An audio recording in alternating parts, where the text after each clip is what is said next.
Welcome to Just One More Thing, a podcast about knitting and crafting. I'm your host, Janessa. And if you are a past viewer of the show, I'm sorry it's been so long since the last podcast. First of all, crazy hectic summer. What can you do? I used to do this like every week on the dot. Had to do it every week. And over the summer and like around Christmas time, life just gets too crazy for that. And it goes by the wayside. But as you can notice, I am sans co-hosts today. My kiddos are back in school. We started school yesterday. The beginning of 6th grade and 2nd grade for the kiddos. So I now have the house to myself during the day. I have the time to get back to doing like a weekly podcast, at least for the next like 6 or 7 months. So enjoy. It has been so long since I've done a podcast though. I'm kind of like, oh, what do I talk about? Where do I start? I can't even remember what I was working on the last time I talked to you guys. I'm pretty sure, because it was at some point over the summer, that I was working on the Shishui Shrug, which I finished and which I gifted, so I don't even have it to show to you, but just take my word for it, it turned out great. I really did like the project. I am tempted to knit one for myself. It's a lot of knitting though, like it took a while. So I don't know. I really did like the shape of it though. Like I tried it on because the lady I was giving it to were about the same size, so I was trying it on myself as I went. I really did like kind of the open flowy cardigan feel of it. I'm just not like a huge fan of the dolman sleeves, like where the sleeve starts here and it's just like that part of the sleeve and then like this is all kind of open. I don't know, I always feel a little weird in that shape, but it was super comfortable, so I don't know, it might be something that I do a variation of or something like that in the not too distant future. But let's talk finished objects since we're on the topic of I finished something even though I can't show it to you. This one I believe you will have seen as a finished object in a past episode, but it is in the process of being tested. This is my Violetta hat. This is a design that I worked on during not the most recent, but the one before that. There you can see the cute little, let me get it over my hand so you can actually see it. The cute little violet flower there in the band. So not the most recent Initiate Knit Design, but the like past Initiate Knit Design challenge with Friendship Raw Knits. This was one that I designed for that challenge. It is in the process of being tested. It's been tech edited. So this pattern should be available on Ravelry, I am going to say by the beginning of September, which is just a couple weeks away. So hopefully this will be up on Ravelry very soon. I'm really excited about it. I'll go ahead and put it on for you just so you can kind of see how it wears. It's knit at kind of a tight gauge so that you can wear it kind of as a slouchy hat, kind of up above the ears. It's not really meant to be like a warm winter hat, but you can definitely like pull it down and wear it over the ears too. It works as that. So there it is. Cute little stripy hat. I knit it in my school's colors, were like our school color is purple. So I kind of knit it with the idea of wearing it to the basketball games because you need like a hat outside when it's kind of cool. And then sometimes you need a hat inside to cover up a bad hair day or whatever. So it's kind of a fun little hat. I named it the Violetta hat. Some people have asked why I didn't just call it the Violet hat or whatever. My grandma, who was always known as Grandma Dolly, that's what we grew up knowing her as. Dolly was actually a nickname given to her by her dad, but her real name was Violetta. And my grandma Dolly, every time we went to her house, she always had little like pansies and African violets, and she loved flowers, loved flowers of all kinds, but those were her favorites. And the shape of like a violet or a pansy is kind of those four kind of clover looking little flower petals, and so that's what that little lace, again I gotta put it over something so you can actually see it, that little lace flower is kind of reminiscent of like an African violet or a pansy. So I named the hat after her, and purple was one of her favorite colors. So the Violetta hat on Ravelry very soon. The next one is what I am wearing. This is also a design of mine. This came from the very last Initiate Knit Design Challenge that just ended a few weeks ago. I'll take it off so you can get kind of a close-up. This one is called A Cowl Grows in Brooklyn, which is kind of a clunky name, and I'm still not entirely sure that that's the name I want to give it, but it's one of my favorite books, A Tree Grows in Brooklyn, and there's a line in there about like a tree sprouting, and I don't know, it's always kind of stuck with me, and the whole kind of leaf motif, and the kind of girdered, kind of almost looks like iron cross beams of a bridge or something up there along the edges. It really reminded me of something kind of like urban, but then you have like this really nature leaf motif going on here in the middle. So yeah, a cowl grows in Brooklyn is what I'm gonna call it. But this cowl I knit using the Cloudborn Highland Superwash stock, excuse me, from Craftsy is where you can buy that yarn.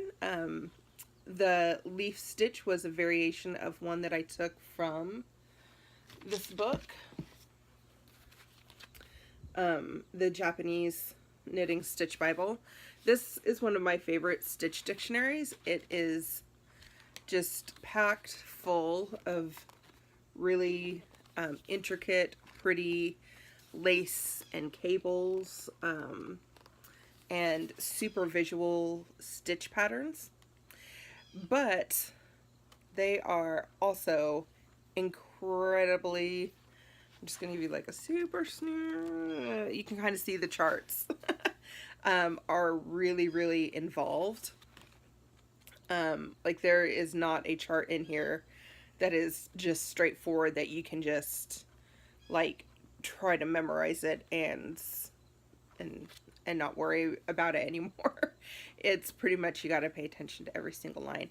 So what I have been doing in my designs is kind of picking out little motifs that I like, that that work well for me. In fact, I'm going to show you one here in a minute that I'm designing that uses this green motif. Anyway, I've just been picking out like little bits and pieces that work and putting them in designs instead of doing like all the stuff around them. So I picked this one little tiny leaf lace chart out of the book and plugged it into this cowl, and voila, here we go. A cowl grows in Brooklyn. So I'm really happy with this.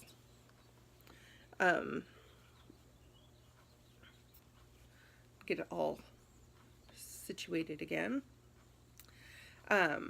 This one is written up. It needs to be test knitted and tech edited still. So this one probably won't come out until like mid-September to the end of September, depending on testers. Which brings me to an announcement. If you would like to test knit a pattern for me, and I really hope that you would love to test knit patterns for me, I have a Slack group. If you're not familiar with Slack, it's used a lot in office settings, kind of like inter-office communication, kind of a way to not have to worry about email anymore is how it was designed, but it has a lot of practical personal applications as well. It works really great for test knitting because it kind of puts everyone in one spot. I can keep the pattern like just kind of out there in the open. I don't have to worry about like emailing you a pattern every single time I need to update it. I can just like update the file, and it just makes things a lot easier. So I do have like a little form that you fill out that basically just lets me know that you're interested in being one of my test knitters. Once I get that form that you filled out, I add you to the Slack group, and in the general kind of area of Slack is where I post like, this is the pattern, this is kind of what it's about, this is the supplies you'll need, and you know, if you're interested, comment with the yarn that you want to use.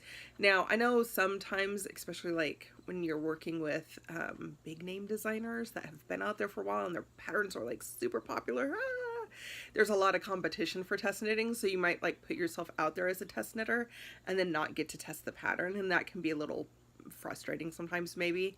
I've had that happen to me too, and it's kind of like, oh, bummer. Well, I'll just buy the pattern when it comes out. But I am a very new designer. This is only like my 4th design. So I'm new to designing. I don't have like a huge following yet. So pretty much, like, unless you're just really bad at test knitting, if you fill out the form and if you say, I'm going to test knit this for you, like, I'm not picky about the yarn that you use. The things that I really care about, if you're going to test knit for me, or that you really follow the pattern so that I know that my pattern's written correctly, that you give honest feedback about the pattern. Like, I don't know what you were thinking. This line is super confusing. I don't understand it. Are you sure that's what you meant? Like, there's some things, you know, sometimes it's just confusing. You don't understand the way a person writes something. So giving like your really honest feedback about your experience with the pattern. If you catch typos, great, but I hire a tech editor to catch all of my typos and all my math mistakes for me. So it really is just about like making sure that the pattern as written produces something like I got in the sample that's in the pictures of the pattern. And also that you're willing to put your pictures like on Ravelry and on social media.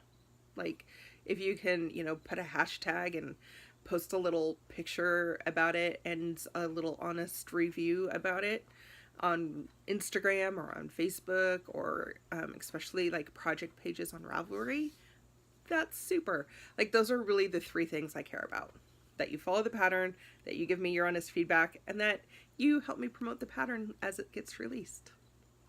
So you're guaranteed a spot if you can manage to do those 3 things. So I had originally thought I would start doing the testing for this like today, the 24th, or it's the 23rd. I don't know what day it is. Anyway, I need some more testers in the group who are willing to test this. It takes 2 skeins of the main color and 1 skein of, so it's like 100 grams, because there were 50 gram skeins. So it's 100 grams of the main color and 50 grams of the contrasting color is all you need, in fingering weight yarn is all you need for this. So if you're interested in that, I'm going to post the link to the sign up for testing in the box down below in the, in the description. I'm going to post about it over on Ravelry. There's a post about it not too far down in my Instagram feed, and a link in my Instagram profile is a link to, I got the hiccups, is a link to that form. So if you're willing to test for me, I'll be ever so grateful. And I'm really not picky about what kind of yarn you use. I always think it's very, very helpful to have, to see pictures in Ravelry of yarns that weren't the exact same yarn that the designer used. because I'm a stash knitter and I've got a lot of um, bargain stash. I have like a very, very small stash of like super nice, excuse me, super nice, like expensive yarn. That part of my stash is like tiny, but my bargain yarn stash is huge. And so I'm okay if you know, want to use some, whatever you've got lying around. This one, you could probably totally do it with some scraps of yarn if you have enough scraps.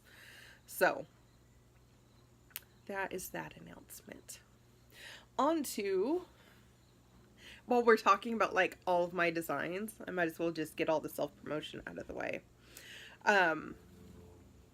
Months ago, pretty much right after I finished the Chasing Rivers shawl, I came up with this idea for another shawl, and I'm going to post a little snippet here of my inspiration.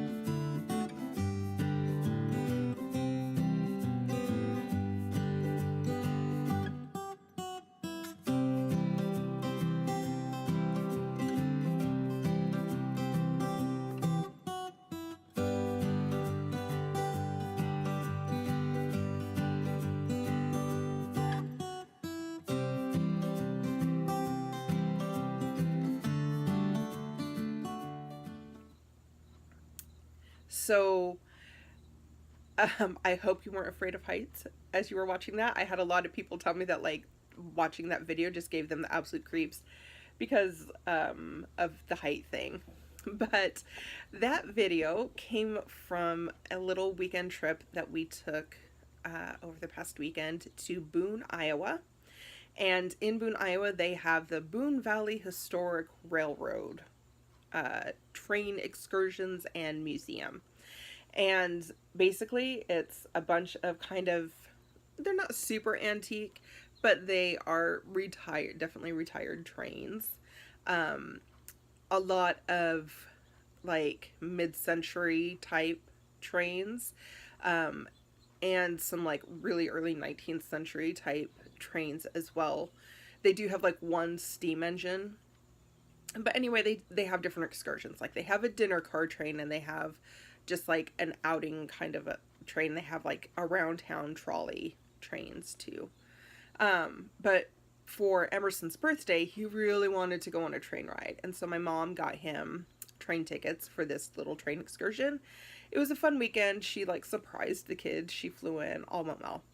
But the best part about this train ride that we took is it goes over that bridge, and it's just a railroad track, teeny tiny railroad track, and there's nothing like on the sides. It's not like a enclosed bridge or anything like that. It's just a train trestle right across this huge valley. And as you're going over it, you just kind of, you know, you've been kind of in this tunnel of like really enclosed, tight trees, and then all of a sudden it just opens up and you see out over the treetops, and it's this huge, beautiful valley. And there's a little kind of creek running down below. And I mean, you saw it. I got a really good video of just kind of the experience that you have of just, wow. And that was the YouTube video that we originally saw of this train was kind of like that. That's why we want to go on this excursion. That's why we're going to go, is to go over that bridge. And so that was my inspiration for the Boone Bridge shawl. Ta-da! So this shawl has been such a problem child for me. Oh my God. It has been such a pain in the butt.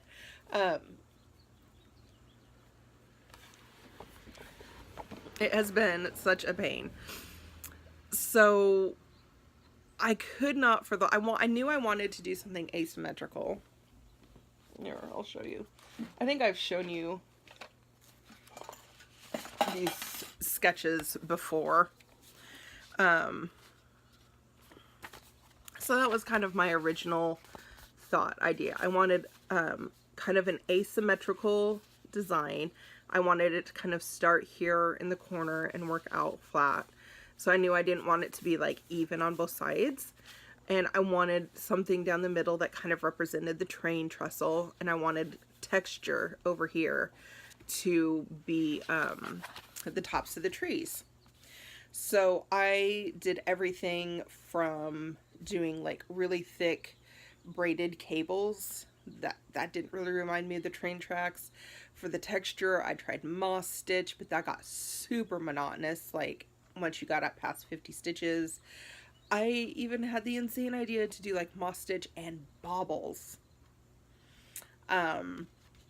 Yeah, that wasn't, once you get up past a certain point in like maybe row 50 of the shawl, like doing baubles and moss stitch, it was insane. And it wasn't going to work. Like I wasn't going to be able to knit an entire sample in that. No way was anyone going to buy something and it wasn't going to work.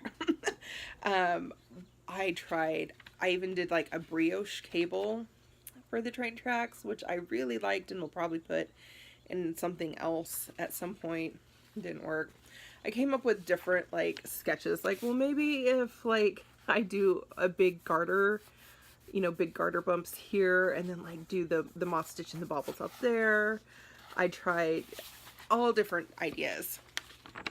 I even went so far as to like chart out several different stitch patterns to try and find what I wanted for the wings, and it just, oh, it eluded me. And I realized that, you know what, maybe I don't need so much texture as I need wavy kind of lines and vague shapes, which led me to this lace stitch pattern, which again came from the Japanese Stitch Dictionary. It's a variation on number 41, which, whoops, I'm losing my marker, is that. So that's kind of the variation. I can't just like do something straight up. I had to kind of switch it around a little bit, but yeah. So this is just like my little swatch. It has, for the train track detail, let's see if I can get a good, there we go. It has these little, it's like a, almost like a crossed stitch. You basically like do a big yarn over, and then knit two together. On the next right side row, you drop all those yarn overs, and you bring that across, and you knit it on this side. There'll be a tutorial and a video to go along with it. It's kind of an odd stitch, but I'm just really, really happy with how it turned out. Yay! So this one is in the process. I'm sorry, my nose is itching like crazy.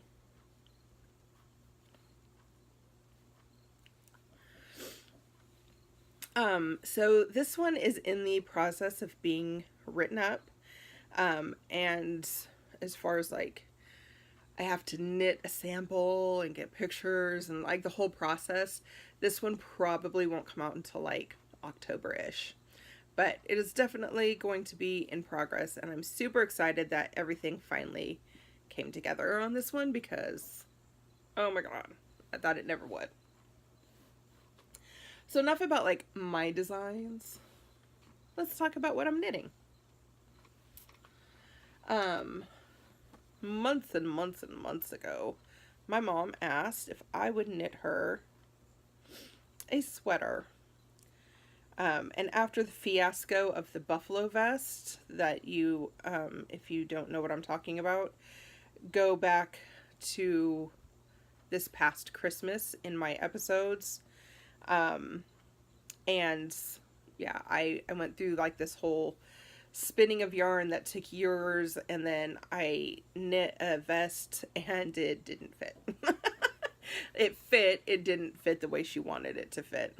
And so at some point I have to like rip that vest out and reknit a vest for her in that yarn, but I needed a break from that. And decided that I was going to knit her this one that she asked for, which, if I can find it, she sent me this magazine called Design Knits for Women. It's put out by a company whose name I cannot pronounce. Berger de France, maybe. There's their website. And she found this magazine in a thrift store. My mom loves thrift store shopping. And the one that she wants me to knit for her is called Asymmetric. So it has this swoopy cable on the front and the back, and then it has like this plain knit, and then it has cables all along the sleeves as well. And this thing is knit in a million pieces. Literally. So right now I am working on the swoopy cable. So it'll end up kind of hanging like this. And actually this is, so it's the back, so it'll kind of like swoop like that a little bit. But yeah. I'm liking it so far. It's not charted. The pattern is just completely written like that. It does have like actual charts for cables, but like they're not charted together. And so I ended up going through like line by line and charting out so I could see like where the cables work together, because otherwise you have to keep track of like 3 different counts for cables, and it was gonna be a nightmare. So I got it all charted out kind of nice and neatly. And yeah, we'll see how it goes. But it is knit, I don't know if I can, you knit part A, and then you knit part B, and then you knit part A and B again for the back. Like you have to knit a back and a front. And then I think at this point I can cast on in the round, I don't know, and work up to the shoulders and do the back, and then it's set in sleeves. So I don't know, I might have to piece the entire thing. But yeah, that's gonna be fun. So I'm knitting this on size 5 needles. It's a DK cotton, Pima cotton yarn it's a Cloudborn brand from Craftsy. And I think that's about it for that sweater. It'll be slow progress, but I think it'll be, I like the drape of it, and so I think it'll be a pretty nice sweater when it's all said and done. And that's all that I really have progress on for this week. So I do have some fun projects coming up here in the near future, so there'll be lots to share and show. And I am going to start doing this weekly during the school year while the kids are in school. That works better for me. And then once Christmas vacation rolls around, we'll see how things go. We'll see how things go over the summer next year. But for now, I'm back doing a weekly podcast. Again, if you want to be a test knitter for me, I would super appreciate it. And you can go sign up on that link and get added to the Slack group to just be involved in test knits as they come about. And we'll see you soon. Bye.